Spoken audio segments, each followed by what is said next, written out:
Well, thank you for joining us. This will be Creation Science Evangelism Class 103, CSE 103. If you missed the first two, 101 and 102, you can get those on videotape. What we're doing is we're covering what's on my seminar on creation at a much slower pace, covering all the details, taking time for any questions. And if you have any questions, if you're in the class here, of course, if you're on video, you can write us in or call us with questions. But here in the class, if you have any questions, raise your hand and say, wait a minute, what does this mean? Or let's talk about that some more. We left off in our last class talking about the lies in the textbooks, things that kids have to face every day in school. They faced them today. Things that have been proven wrong many years ago. Some people would like kids to believe in evolution. They want them to believe that we all came from a rock 4.6 billion years ago, and they have to give them some evidence. One of the evidences presented in just about every textbook is this one right here. This textbook says we have evidence of evolution from micro or molecular biology. Now what do they mean by that? Well, molecular, of course, means at the molecule level, very, very, very tiny. And biology is the study of life. Bio means life, ology means the study of. So they're saying the study of extremely small branches of life, the molecules, gives evidence for evolution. Well, now does it really? Let's just talk about that. A molecule is very tiny. A good illustration to understand how small a molecule is, the best one I know of, is a grain of salt. You know how small a grain of salt is, right? 1 cube of salt is very tiny. If you took a grain of salt and expanded it so that it was as tall as the Sears Tower, 1,200 feet tall, I believe the Sears Tower is, and 1,200 feet wide and 1,200 feet deep. If you expanded it to that size, the molecules would expand at the same ratio. They would become large enough that they would become the size of the original grain of salt. How many grains of salt would it take to stack up to be equal to the top of the Sears Tower? Several, right? That's how many molecules are stacked up the side of a cube of salt. So molecules are extremely tiny, and they're telling the kids, see, we've got evidence from molecular biology. Well, in the early 50s, Jan, did you find anything about DNA in those old textbooks? Not even mentioned. 1911 biology textbook doesn't mention DNA at all, does it? How about the 1925 textbook? No mention at all. What do you find in yours, Steve? About molecular biology. Or DNA. DNA. I got that 3 natural processes underlying evolution. They emphasize evolution in every case, right? Did you find it in yours about DNA? Yeah, in all the new textbooks, those are 98 edition textbooks. I've got some 2001s in the office. I couldn't find them in a hurry there, but all the new textbooks say DNA offers evidence for evolution. Well, now DNA is deoxyribonucleic acid. It is a molecule. The DNA molecule is the most complicated molecule in the universe that is known today. This textbook says the greater the percentage of DNA sequence, the greater they have, the more they have in common. In other words, they're comparing the sequences and saying this proves some kind of similarity. This textbook says Darwin speculated that all forms of life are related through descent with modification from earliest organisms. Earliest organisms. This speculation has been verified as we have learned more about molecular biology. Now look what they're teaching the kids in this book. They're saying Darwin guessed that everything was related. Now we know it's true. That's the propaganda the kids have to face. Now we know it's true. Now just hold on a minute. If there are similar DNA sequences, and we'll get into that in a minute, would that prove we're related? Or could it prove we have the same designer? Would you agree that the Ford and the, let's take the Ford Lincoln, say Lincoln Continental, and the other cars built by Ford Motor Company have lots of similarities. Probably many of them have a radiator in the front, and a front bumper, and a back bumper, and 4 tires, and the tires are round as they can make them. Does that prove they all evolved from a golf cart? Or could it prove they have the same designers, the same engineers? So what happens here, we get into a logical fallacy. They say, well, look, because we're similar DNA to these organisms, therefore we must be related. I say, no, no, no. We have a common designer. So don't fall into the trap that this proves evolution or even helps to support evolution. It does not. This is a lie that's in the textbooks that kids have to face every day, and they'll say, well, we've got proof for evolution from DNA. This is a picture of a DNA molecule. If you took a ladder If we had a long extension ladder, a real long extension ladder that went about from here to Chicago, and we had one end, somebody holding that end still in Chicago, and here I am in Florida, and I start twisting my end of the ladder, and twist it around and around and around. So like twisting up a watch band, okay? The individual rungs of the ladder are called the genes, G-E-N-E. So when they talk about genetic similarity, that's what they're talking about. These genes are similar. So if we have this ladder that goes from Florida to Chicago, and we have twisted it up in a long spiral, the two sides of the ladder stay the same distance apart, but it kind of curves as it goes around, and the rungs of the ladder, the round part, will hold it that distance apart, but now it's like a spiral staircase. If we twist it and twist it and twist it, it starts pretty soon to knot in on itself, so it's actually double twisted. And you can tell by the picture here, if you take a DNA molecule and unwind it, it becomes incredibly long. You figure the average human body has 50 trillion cells. The only cell visible to the naked eye is the egg cell that a woman produces in order to have a baby. All other cells in the body are too small to see without at least a good magnifying glass, and in most cases, a microscope. With a real strong magnifying glass, you can see cells. You can we did experiments in biology class where you take a popsicle stick and you scrape the inside of your cheek, and you can get skin cells off very easily. Put it on a piece of glass, stick it under the microscope, add a little iodine, and it'll stain the cells, and you can actually study the different parts of the cell. A cell is sort of like, I guess an egg is the best example, at least in an animal cell, because they have an outer membrane that is soft, and then all the stuff, there's thousands of things inside the cell. One cell is more complicated than a city. But inside the cell is another little membrane that holds the nucleus. Like inside the egg is the yolk, the yellow part to the egg. Inside that nucleus are the DNA molecules. So we're talking really, really tiny. DNA wasn't even discovered until probably the middle of this century. You can see the old textbooks don't even mention it at all. I meant to get some of the 1940 textbooks I've got, and 50 and 60 textbooks, and compare and see when they begin talking about DNA. It'd be a good research project somebody could do. But Francis Crick and somebody else, I forget his name, got a Nobel Prize for discovering the DNA molecule. I think it was in the 1950s when they got that. So they called it the double helix because it twists and then it twists again while it's twisted. Those DNA molecules are incredibly tiny. But if you unwound one of them, it would be about 6 or 7 feet long. 46 of these DNA molecules, and one DNA molecule is called a chromosome. Each chromosome contains millions of genes. So the gene is like the rung of the ladder. The entire thing is called the chromosome. You have 46 of these in each cell in your body, except for the gametes. Now, a gamete is a sex cell. The egg and the sperm are called gametes. They each have 23, half of the genetic information. And when a woman gets pregnant, the half from the male and the half from the female join together and makes it back to 46. So a fertilized embryo, a fertilized egg, now has 46 chromosomes. It got half from the mother and half from the father. So during the process when it divides, it's called a gamete. Let's see. These chromosomes, about 46 of them in every cell in a human. Average human has 50 trillion cells in their body, which is a number that is just beyond comprehension. For those that don't remember, when you count, a million is the number 1,000 with one more group of zeros. So it would be 1,000 plus 3 more zeros. A billion has 2 sets of zeros. So a total of 9 zeros. It's 1,000 plus 2 sets of zeros.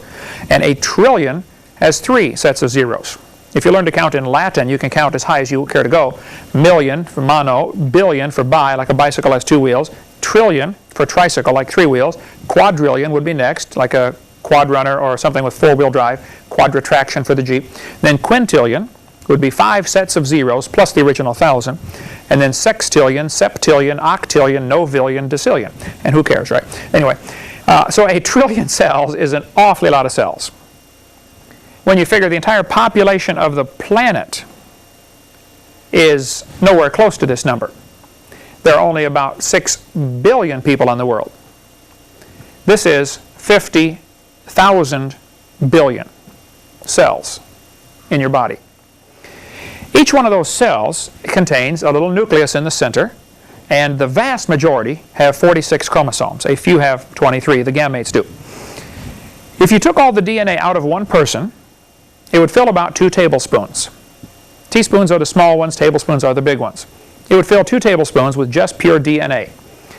If you took one chromosome from every individual on the planet, and this chromosome, each chromosome contains the blueprint, the instructions for how to build the entire person. So if you had one chromosome from each person on the planet, theoretically you could make every person again. You have the information to make a new Becky or a new Steve or a new Eric or whoever, okay, from one chromosome. All of that information, 5 billion or 6 billion chromosomes, would be about the size of an aspirin. That's the information capable of making every human being again on the planet. That's with our current understanding. We may discover later that even this is mostly space and it could be condensed even smaller than that. Just unbelievably complicated. Now, if you unwound each one of those chromosomes, number 46 in each cell, each one is about 6 or 7 feet long. So you get 6 or 7 feet times 46 times 50 trillion. One person's chromosomes would stretch from Earth to the moon and back. Round trips, 5 million round trips to the moon. And keep in mind, that is like a twisted ladder. Now, to make it even more interesting, if we had our ladder from here to Chicago, and we twisted it and twisted it and twisted it, and as you, like you do a rubber band, you get it tighter and tighter, and pretty soon it starts to double knot. You know, it starts to loop again. Okay, similar idea. We're going to take this long ladder from here to Chicago and split it all the way down the middle. Each one of the rungs of the ladder is going to be cut in half, all the way from here to Chicago, while it's twisted. It is going to unwind from the other half. So we have 2 half ladders. That's going to join up with the other half ladder from your husband or wife, wind itself back together from here to Chicago, and make a child. Each half of the rung is a genetic trait.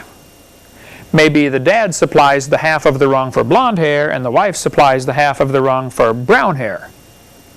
Well, which one's the baby going to have? Well, that gets into which one of these genes is more dominant. There are dominant and recessive genes. The baby might end up with blonde hair, but capable of producing a brown-haired child. Because even though what expressed itself in that generation was blonde hair, they are carrying the gene, the half rung of the ladder, for brown hair.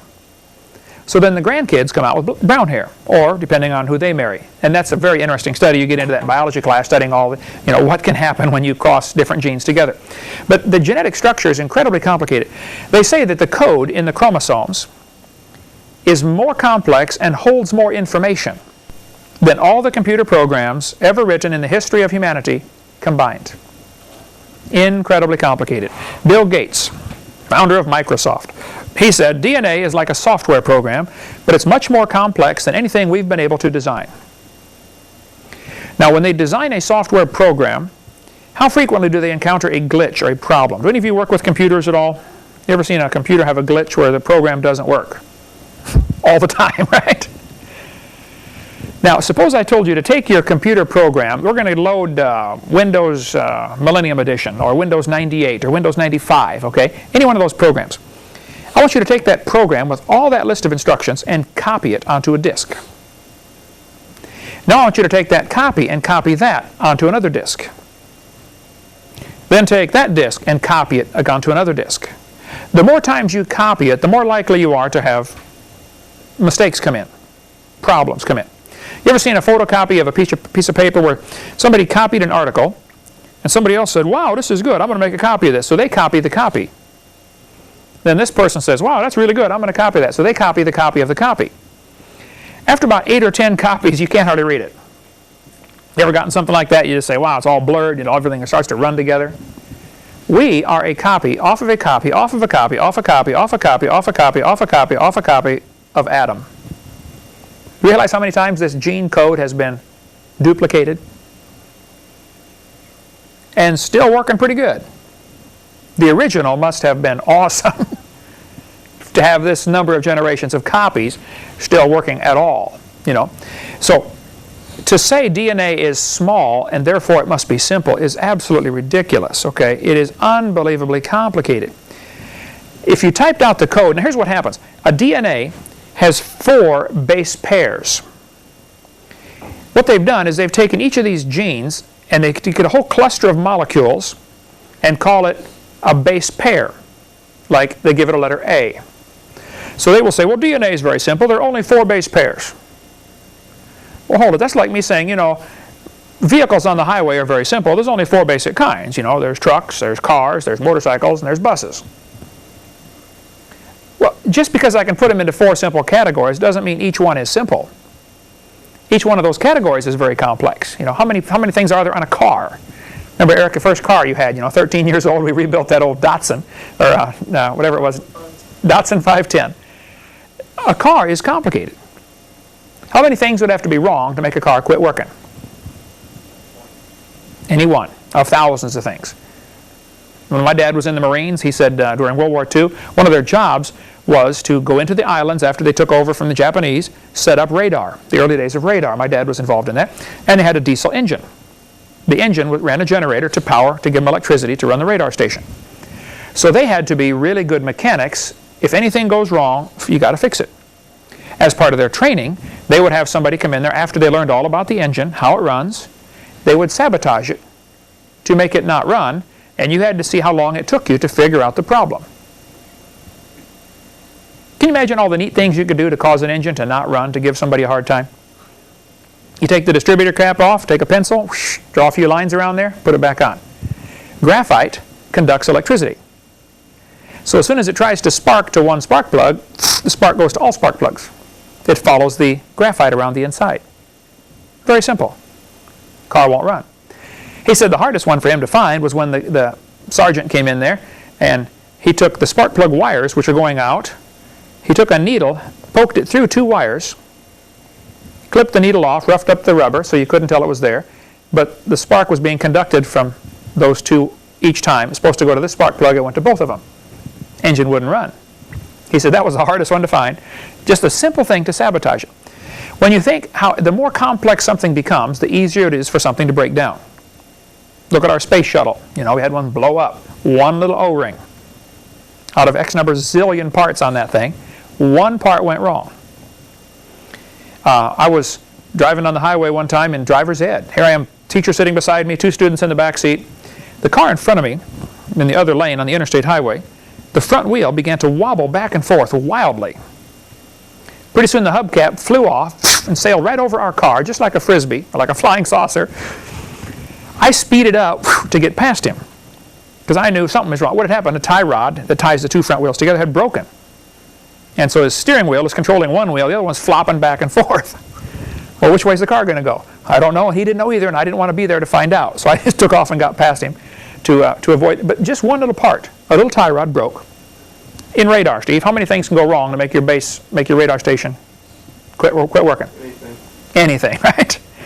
And it's usually something different every time. DNA is incredibly complicated, so you're going to find some people who mistakenly think that a DNA molecule, they'll say it is very simple because there are only 4 base pairs. That is like saying, you know, traffic patterns are very simple, there's only 4 kinds of vehicles. It's not quite that simple, okay? Matter of fact, it's a long ways from being that simple. If you typed out the genetic code found in the chromosomes of one person, when you got done typing, you'd have enough books to fill Grand Canyon 40 times. An incredible amount of information. Do you realize how many bits of information are required to make a hair? You ever look at a hair under a microscope, you'll say, man, that thing's unbelievably complex. Now, how does the hair on your arm know to grow a certain distance and stop? But the hair on your chin just keeps growing. How do it know? You ever wonder about that? I mean, you got the hair, then you got the molecules that are producing the hair. And then, if you get a cut, you cut your arm right across a hair follicle, how does the skin cell know, when it fixes the damage, if it's going to make, you know, which kind of skin cell is it supposed to make to repair the damage? The information contained in the chromosomes is incredibly complicated. Oh, King David said in Psalm 139 many years ago, he said, I will praise thee, for I am fearfully and wonderfully made. He didn't even have a microscope, and he knew you ought to praise God. The body is incredibly complicated. So I get nervous when these folks say, well, the body, DNA is very simple. Well, they don't know what they're talking about. DNA is complicated. When a baby is conceived, it begins to multiply. The initial cell splits in half. So here's what happens. You got these 46 chromosomes, one fertilized egg cell. Each one of those 46 chromosomes, from here to Chicago, each one, inside that little sac, unwinds, splits in half, makes a copy of itself, and winds back up. And then makes two cells. You get about 15,000 new cells per minute for 9 months. Each one of those cells is more complicated than a space shuttle. Now I say in my seminar, how would you like to work in a factory that produced 15,000 space shuttles a minute? When I worked at General Motors, truck and coach, in Pontiac, Michigan, we made 250 trucks in 8 hours. There was a new truck that came by every 1 minute and 45 seconds. I did my thing on the front end, we put the headlight clamps in and the springs and all that to hold the headlights and the grill and the radiator clips, sent it on to the next guy. He bolted the fenders on, sent it to the next guy. He put the radiator in, started putting the fan shroud on and sent it to the next guy. He flipped it over, put the headlights in and the chrome rims on, sent it on to the next guy. Every minute and 45 seconds, a new truck. We had to work hard with an awful lot of guys to produce 250 trucks in 8 hours. The baby growing in the mother produces 15,000 new cells every minute, round the clock. And I'll say in my seminar, how would you like to work in a factory making 15,000 space shuttles a minute? How would you like to be in charge of supply? Suppose, Steve, your job was to supply the springs that hold the headlights in, and you got to bring enough to the factory to supply 15,000 a minute. Forever. Never, non-stop. You'd be busy running back and forth getting new springs, wouldn't you?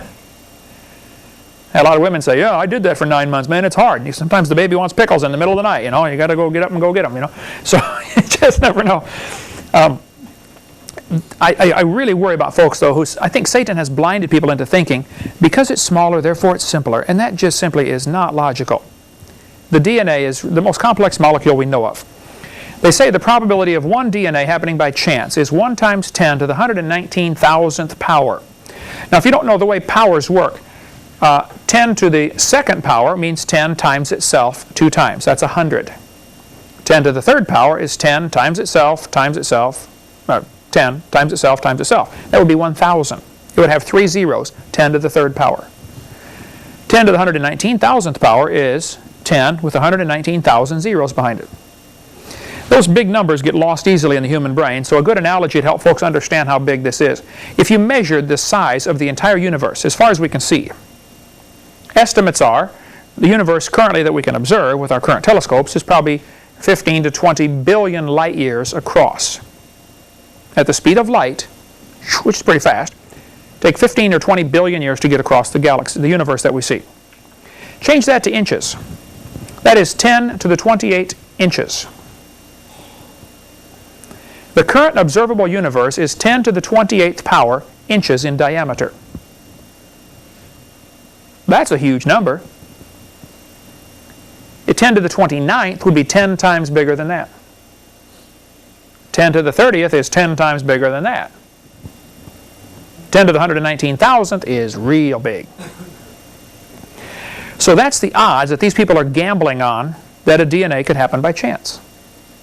I tell people, look, if you want to believe that, that's perfectly fine. I don't care what you believe. They say the odds of a DNA happening, there's all kinds of analogies have been given to try to help people understand. If you filled the space of the entire solar system, you got Mercury, Venus, Earth, Mars, Jupiter, Saturn, Uranus, Neptune, Pluto, way out there. If you filled that entire space with pennies, painted one of them red, let a blind man loose, he has one chance to find the red penny. Those kind of analogies help you understand, and the brain can't absorb this no matter how you try to explain it, but that's the chances of one DNA happening by chance. Well, I did a spoof on evolution, I call it, just as fun, because I knew that the chromosome number does certainly not follow the expected evolutionary pattern. Since each chromosome is the most complex molecule we know of, I said, you know, the more chromosomes you have, the more complicated you would be. And I've had, of course, evolutionists, they blast every sentence in my seminar, and they've blasted this one saying, oh no, it's not the chromosome number, it's the number of genes. And you know, because some chromosomes are longer than others. You know, how many rungs on that ladder for a human versus how many rungs on that ladder for a hamster, okay? There are different lengths of chromosomes. All chromosomes are not equal. They've not even all been studied to know how many genes there are on each one. But the number of chromosomes also has a factor involved in the complexity of the organism. Penicillin has 2 chromosomes. So when a penicillin divides or grows, it only has 2 chromosomes that have to unwind, split, copy themselves, and wind back together. Which, of course, requires a lot of energy for this to happen also. And that's another whole long system on how Michael Behe's book, Darwin's Black Box, explaining the complexity of the cell, is really amazing. Well worth reading. But fruit flies have 8 chromosomes. So I put these animals and plants and things in order as a spoof to make fun of the evolution theory, how that, you know, the more complex you get, the more you evolve. And how penicillin evolved first and slowly turned into a fruit fly. And over millions of years, got some more chromosomes and became either a tomato or a housefly. They're twins, you know. Nobody can tell the difference between a tomato and a housefly. They both have 12 chromosomes. This would be like the number of instruction manuals to build that organism. A tomato and a housefly, same number of chromosomes. Does that prove anything? Slowly it evolved into a pea, of course, with 14 chromosomes, and then I'd add the numbers up. These are the actual number of chromosomes found in these organisms. Now, possums, redwood trees, and kidney beans all have 22.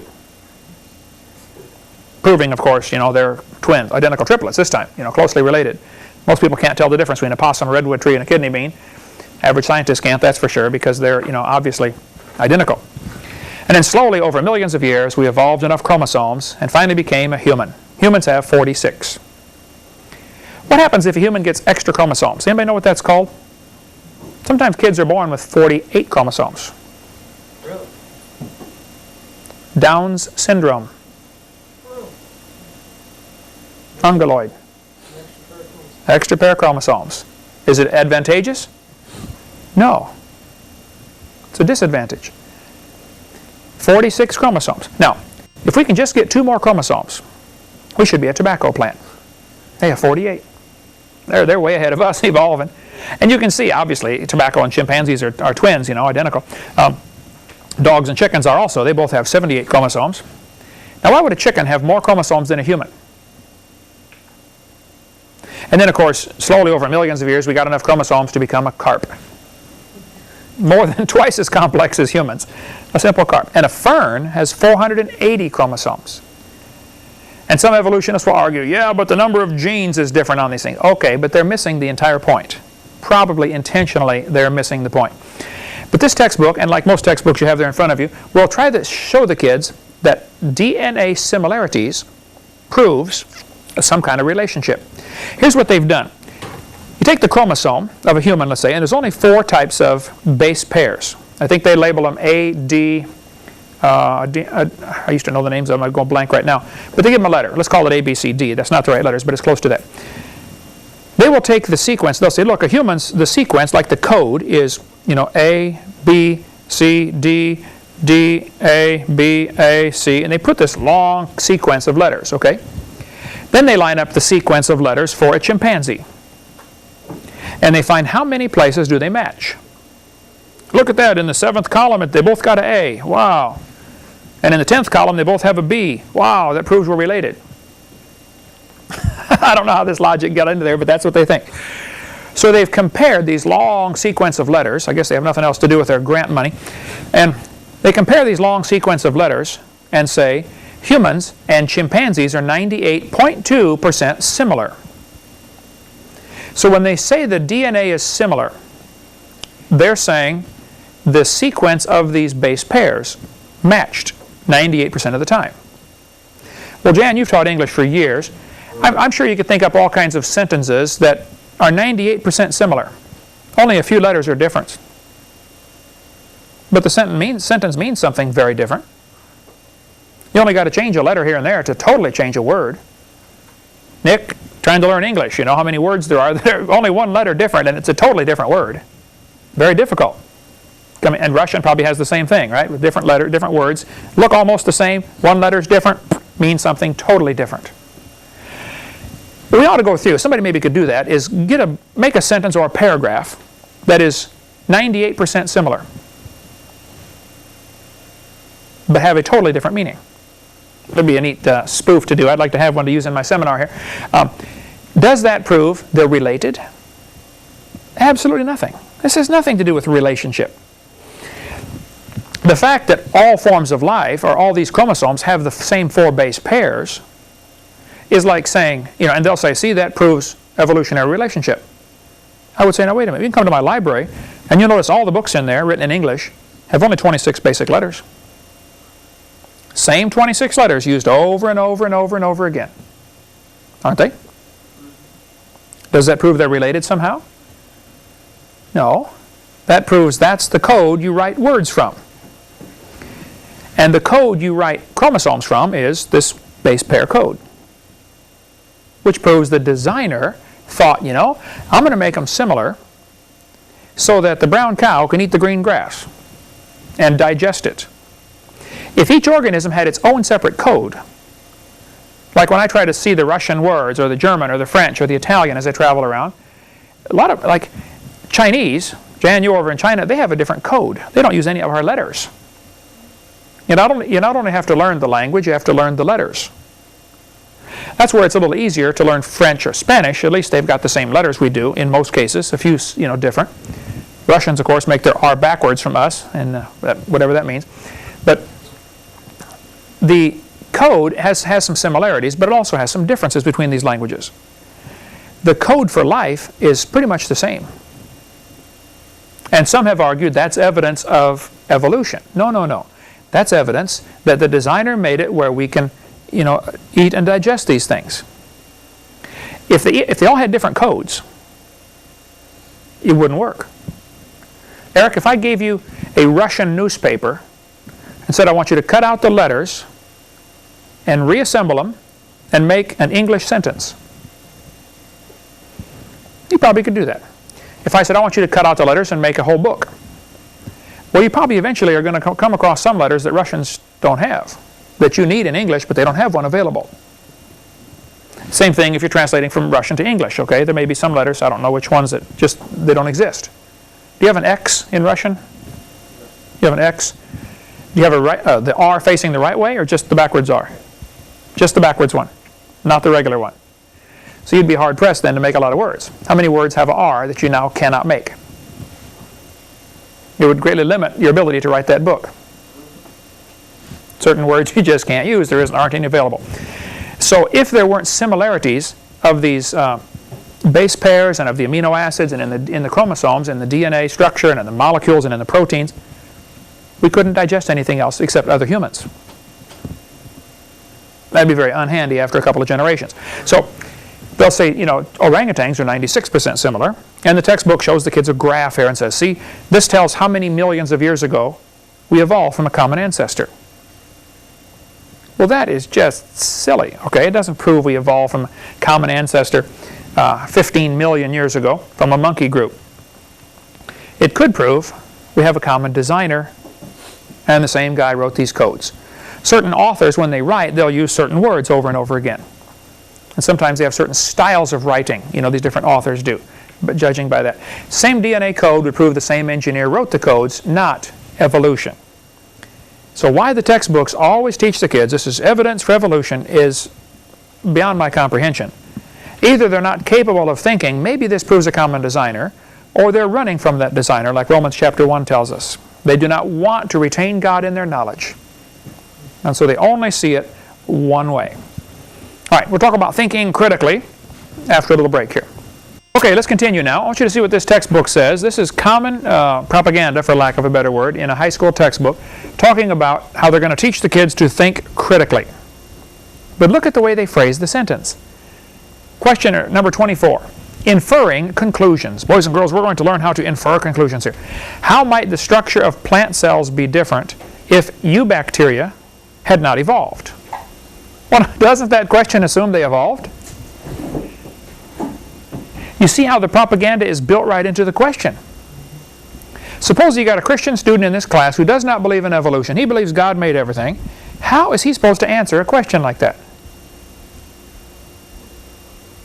What's he going to do for homework? How's he going to answer that question? He's really stuck. He's not learning to think critically. He's learning how to be taught what to think. Question 25. Inferring conclusions. If insects had not evolved wings, how would it have affected their invasion of land? What a stupid question. Assuming, of course, they evolved wings. Look at this, number 26. As you learned in chapter 2, all living things make proteins from the same 20 kinds of amino acids. Let's back up a little bit here. An amino acid is sort of like a letter of the alphabet. There are 26 letters in the English alphabet. Would you agree that all English words are made out of those 26 letters? The little words and the big words all made from the same 26 letters. Okay? The proteins in your body, you have protein for your fingernails, protein for hair, protein for eyeballs, protein for skin, protein for muscle. All proteins are made from the same 20 amino acids. That's a fact. Look what it says. Explain how this fact, and it is a fact, supports the idea that all life shares a common ancestor. Anybody got any ideas? Is that the only conclusion you can draw from that? Eric, what would you say this proves? They probably had a common designer. Probably had a common designer, right? Sure. All the books in my library have the same 26 letters of the alphabet. That proves they all evolved from Morse code millions of years ago. No, it doesn't. It proves somebody's using the basic code to write their thoughts down. And the proteins are all based on these 20 basic amino acids. And again, that's so the brown cow can eat the green grass, who gives the white milk, and you churn it and get yellow butter, and I eat it and get blonde hair. Because these 20 amino acids get broken up like chopping up the letters in the newspaper and reassemble to make a new protein. So when I eat something, your body breaks it down and reassembles it into a new protein that you need. Similar structures nearly always have similar plans, in this case DNA. Similar bridges have similar blueprints. This hardly constitutes evidence that one sired the other or that they were erected by tornadoes. So how people can be so blind as to not see that similarity does not prove a common ancestor, it does prove a common designer. They're too complex. People have a pretty good understanding of how cars work. I've had 111 cars now as of this time. I've done just about everything you can do to a car. Rebuilt the motors, the transmissions, the differentials, a lot of body work, stuff like that. I don't have time anymore, but I've done all that stuff. Started teaching my kids when they were a little bitty. My daughter's water pump went out on her first car. Dad, my water pump's out. Would you fix it? No, ma'am. I'll help you fix it. She said, I'm a girl. I said, I know. What if it's going to break down in the middle of the country someplace? You better learn how this thing works. And so she changed the water pump. I mean, of all the things to learn working on a car, water pump's a little tough to get at. You got to undo 14 other things to find the water pump and then change it. Well, she did it. I didn't touch it hardly. I just stood back and said, okay, now do this. See, this is in the way here. That's what you're trying to get to. If you thoroughly understood a car, if you did enough mechanic work, Steve, you're going to be an airplane or jet pilot, you're probably going to have to understand those jets pretty well. Lots and lots of training on how they work. If you ever thoroughly understood everything on a jet, would that prove nobody designed it? No. You couldn't stand back and say, well, because I understand it, therefore nobody made it. That is just flawed logic. See, if you understand how a machine operates, that has nothing to do with the origin of it. I understand the operation of a ballpoint pen. How the ink is in that little tube, and the ball rolls around, and it uses all sorts of different physical factors to draw the ink down. There's capillary action used in a ballpoint pen. Does that prove a ballpoint pen happened by chance? No. Just because I understand it doesn't prove anything about the origin of it. And this is where some of these people get confused. They somehow think that operation and origin are related. So if I can understand how it works, that'll prove nobody made it. I don't know how they got there. I use the illustration, if your kids turn 16, like my kids did. There's Canandro on the camera there. He says, hey, Dad, I got my license. I want to borrow the car. And I'd say, son, now listen, the car is a complex machine. There are 3,000 bolts required to hold a car together. And one nut can scatter it all over the highway in a few seconds. I said, now, son, look, your mom and I have been praying about this. We don't think you understand how the car works yet, son. It's a very complex machine. And we don't think you're ready for the whole car this year. This year we decided we're going to let you have 10% of the car. Next year, maybe a little more, we'll let you evolve into the car piece by piece. What good is 10% of a car? It's worth nothing. You put them in a junkyard. Now, if you're going to study how cars work, it's a good way to learn is by systems. Let's study the brake system.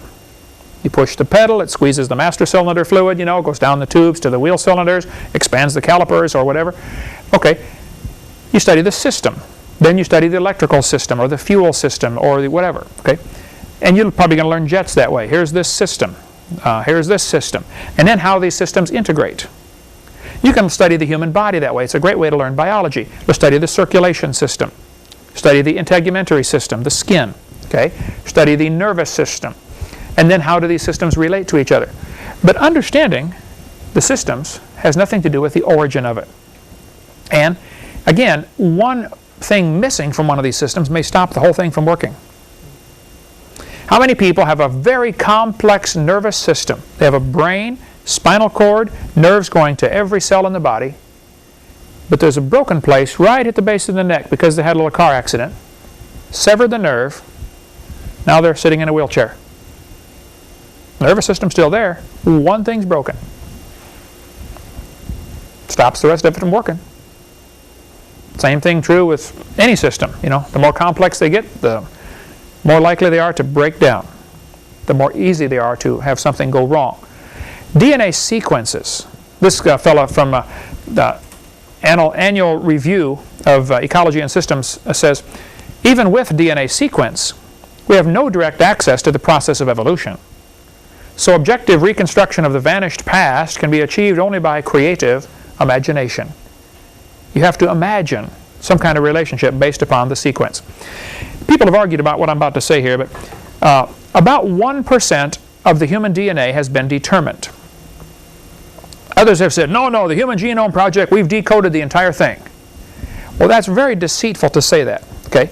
To say we've decoded the human DNA is what they're saying is we've taken this ladder that goes from here to Chicago and we've got the A, B, C, D components figured out where they are. We've written the code down. Writing the code down in big blocks, A, B, C, or D, does not explain, doesn't mean you understand it. If I flew over, let's say a Martian came in. There are no Martians or flying saucers. Somebody will accuse me of believing in them. Let's say a Martian comes flying in. He flies over New York City. He looks down. He notices there are 4 basic kinds of vehicles. In New York City, you got 1 basic kind, taxi cabs. Okay, but well, let's pick a different city. You see buses. He sees trucks. He sees motorcycles. He sees cars. And let's add a 5th one, bicycles. Okay, and he goes back to his country or to his planet and says, I studied the different cities in America and I found Cincinnati has a code, it's got motorcycle, bus, truck, motorcycle, bus, truck, car, bus. And I went to, Dayton, Ohio, and they got slightly different sequence, but 99% similar. That proves these 2 cities evolved from each other. No, stop the music, Is everybody that works around here a moron? Like who was Ernest said in that movie? Ernest P. Worrell. This similarity would prove nothing as far as relationship or evolution. So actually, to say they've decoded the entire human genome is very deceitful. All they've done is figured out if it's a bus or a truck. They haven't figured out the complexity of that bus. They certainly don't have all the genes figured out in this sequence. So there are thousands of differences. Now, chimpanzees cannot put their little finger against their thumb. You have a muscle that allows you to pull your little finger. You can touch any of your fingers to your thumb. The muscles in their feet are different than your muscles in your feet. You cannot grab around a tree branch with your big toe on one side and your other toes on the other side.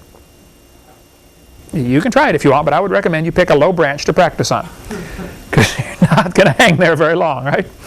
But chimpanzees do it just fine, don't they? It's called a grasping foot.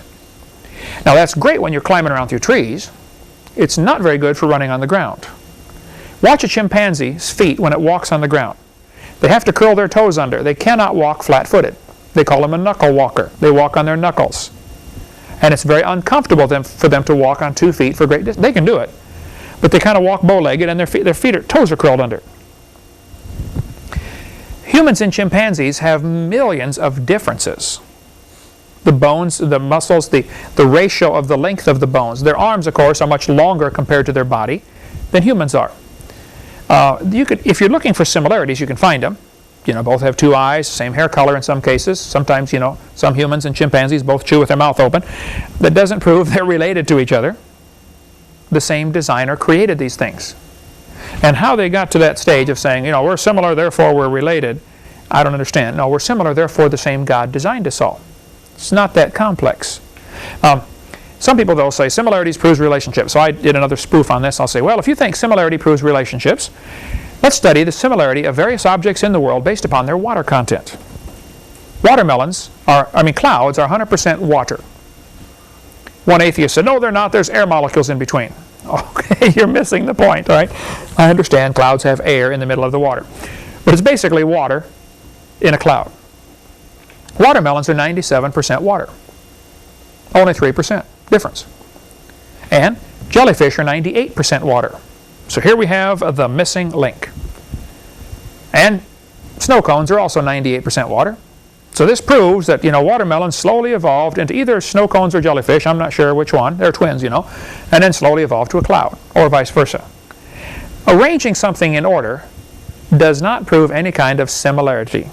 Doesn't prove any relationship. Then the textbooks will say that fossils give evidence for evolution. This index to this one, this book has a whole chapter. I've seen some biology books that have an entire unit, 5 or 6 chapters just on evolution. They want to make sure the kids believe that when they get out of school. This one says we have evidence from fossils. Well, let's just discuss this here. Is there any evidence from fossils to prove evolution? Suppose we're in a court of law. I stand up and I say, Your Honor, I can prove evolution. I can prove humans came from a monkey or an ape or an ape-like ancestor. And the judge says, okay, what's your evidence, Mr. Hovind? And I'll say, Your Honor, I found this fossil in the ground, buried in the dirt.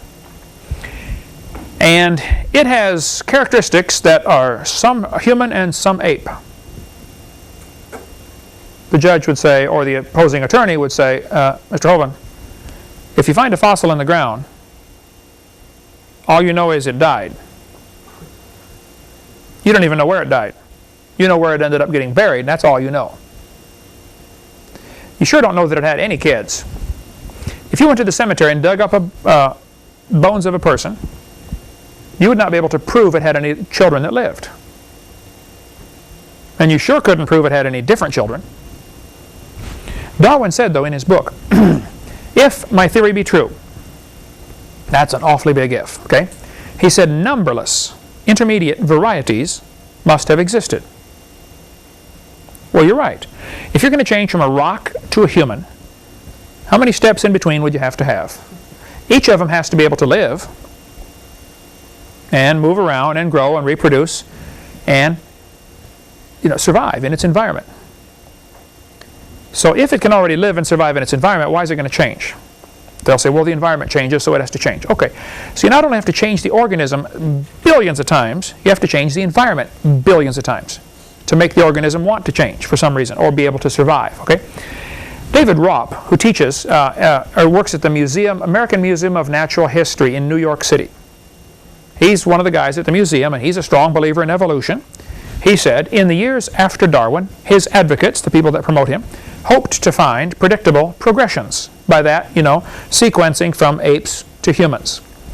Slightly bigger, slightly bigger, slightly bigger, slightly bigger. In general, these have not been found, yet the optimism has died hard, and some pure fantasy has crept into textbooks. Oh, you're kidding. Fantasy in our textbooks? Yes, there's fantasy in the textbooks. They dig up these fossils. Look, you don't know that it had any kids. And you sure don't know that it had different kids. Dogs today only produce dogs. If you observed dogs spent a lifetime, let's see, I think my daughter Marlissa, she's not here tonight, but she was with me in Ireland. We went to eat at a family's house. The guy raises some kind of, prize dog, and he's real proud of these little dogs that he raises, And he was all excited because one of his dogs was going to have puppies that day. And he's out driving me around to speak at, some radio station. He said, "Oh, I got to get home. My wife called. She's having puppies." "Oh, no, your wife's not having puppies. Your dog is having puppies." He was all flustered about this. He said, "Brother Hovind, you don't understand. These puppies are worth $1,000 a piece." I said, "You're right. I don't understand. Who would pay $1,000 for, that's only going to get this big when you're all done. What's it going to do? Protect the house from the burglars?" Now, Jan, your dog is a little more protection, right? Yeah. What's that dog weigh now? 80 pounds, German Shepherd. Yeah, now that, I can see a use for that. But a Chihuahua, I don't see any use for a Chihuahua. Somebody goes to break into the house, yip, yip, yip, yip, yip, whap, kick it clear into the next county, Your dog, I would not try to kick into the next county. I would turn around and run. But dogs have only produced dogs. People that raise dogs will tell you. I had a lady tell me, a couple months ago, she said, "Mr. Hovind, my family and my parents and grandparents, we've been involved in raising dogs for, 60 years or whatever it was." She said, "I sincerely believe that we could start with 50 generic mutts from the dog pound. You supply me 50 mutts. Go pick out the mongrel, any mongrel you want. With selective breeding, we will redevelop every breed of dog in the world today in less than 100 years. We could get a Great Dane and a Chihuahua and a St. Bernard and an Airedale and everything in between from 50 generic mutts in 100 years. Most breeds of dogs, if you stop and think about it, they were done by man for some particular reason. Somebody in Europe or England or something wanted to hunt weasels or groundhogs that go down in the hole in the ground. So they kept taking the puppies out of the litter that had the shortest legs. Pretty soon they developed a dachshund. Half a dog high, dog and a half long. He can run down the hole after, whatever they're after. Dogs have different characteristics. Those character traits were already in the original gene code. You just select which one you want. Steve is, 6'2"? Becky, 5'7". When you guys have kids, they're going to be real tall. Eric, you were with me with the preacher in South Florida who taught us to shoot the rubber band. Yeah. He was 6'8". His wife was 6'3". Remember the two daughters? The 13-year-old was already 6'3", daughter. The 15-year-old was 6'5". Both of them still growing like mad. This is in Orlando, I think, or something like that. Traits are inherited. My wife is 5'0". I'm 6'1". If I had married somebody taller, my kids would probably be taller.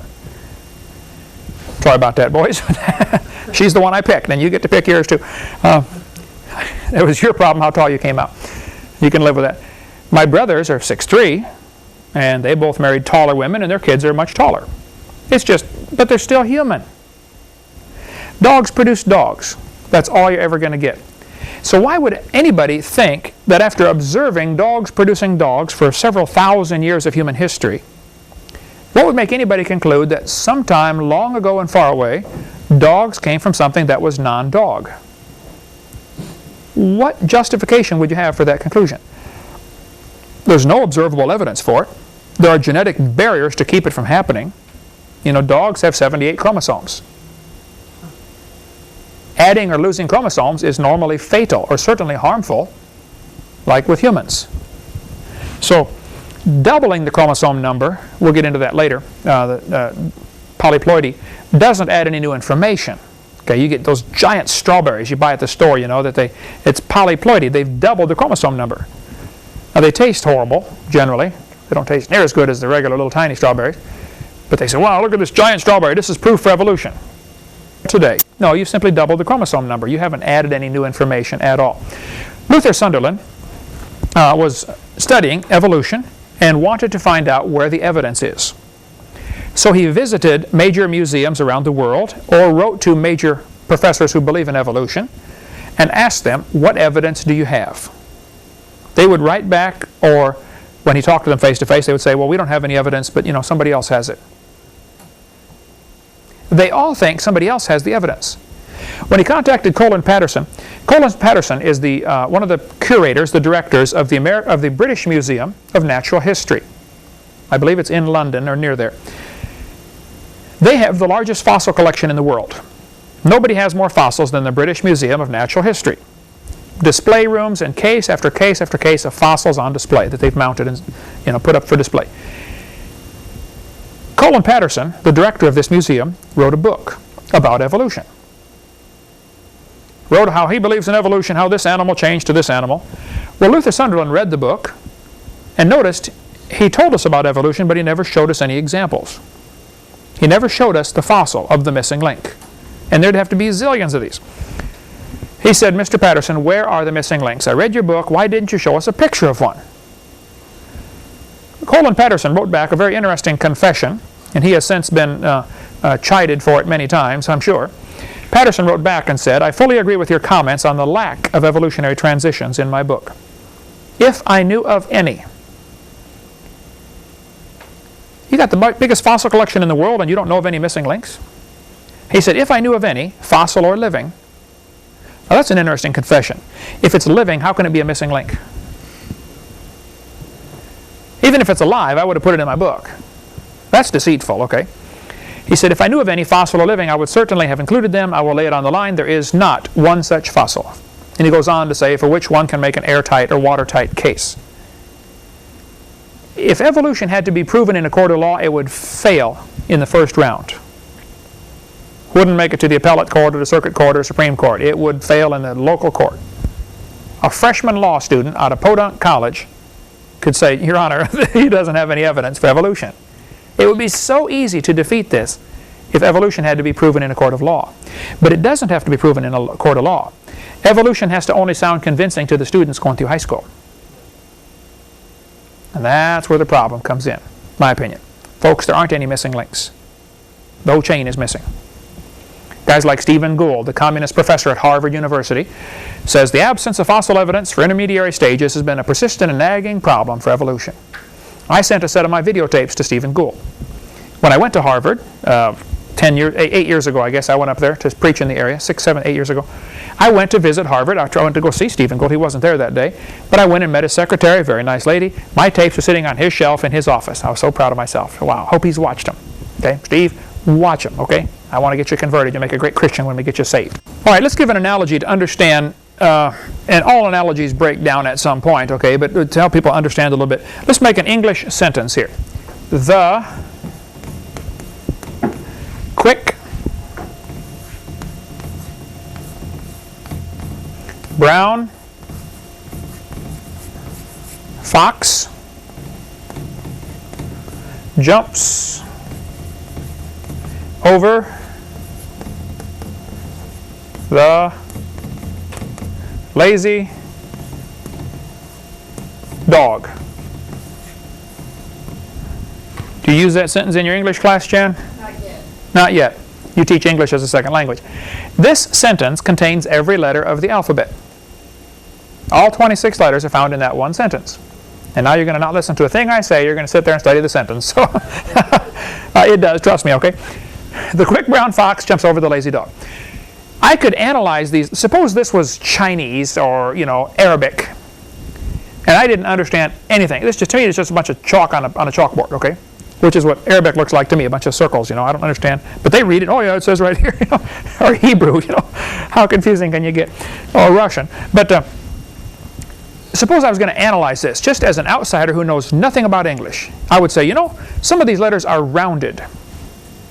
They have kind of round shapes to them. So we're going to classify them as rounded or squared.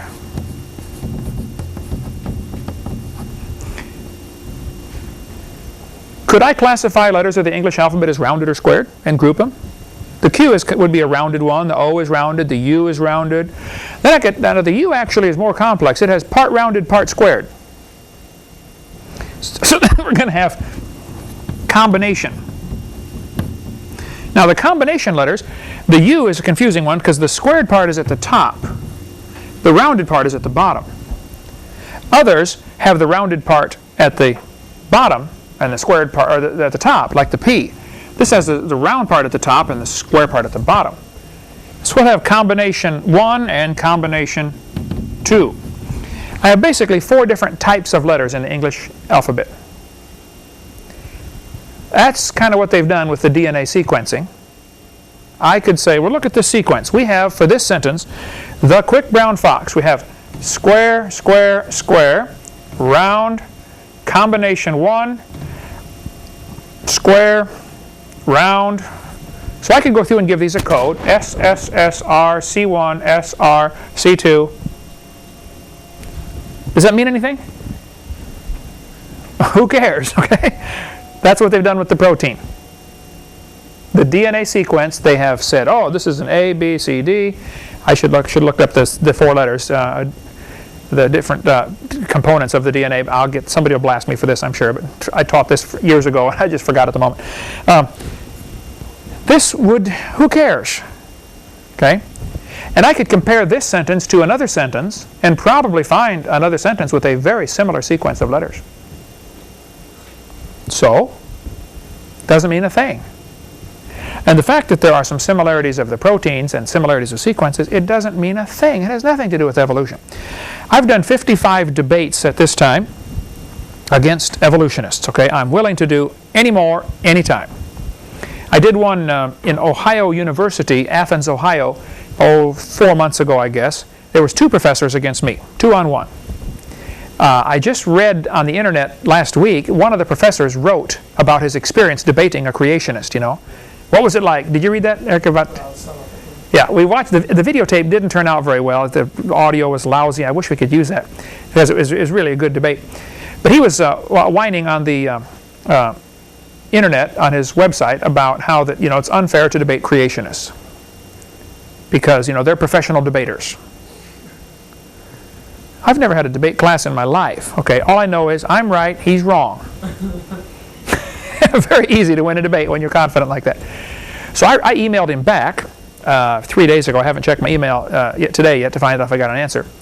I said, because he said in his long diatribe about why you shouldn't debate creationists, he says nobody can possibly be trained in all of the different areas they will bring up. You'd have to be a geologist and a biologist and et cetera, et cetera. So I said, I hereby challenge your entire science department. I will debate all the teachers in your entire university at the same time. On the condition, it's equal time for each position, not each person. If there's 20 of you and 1 of me, I want half of the time. That's fair. That way, if we get into a topic that deals with biology, have your biology teacher answer it.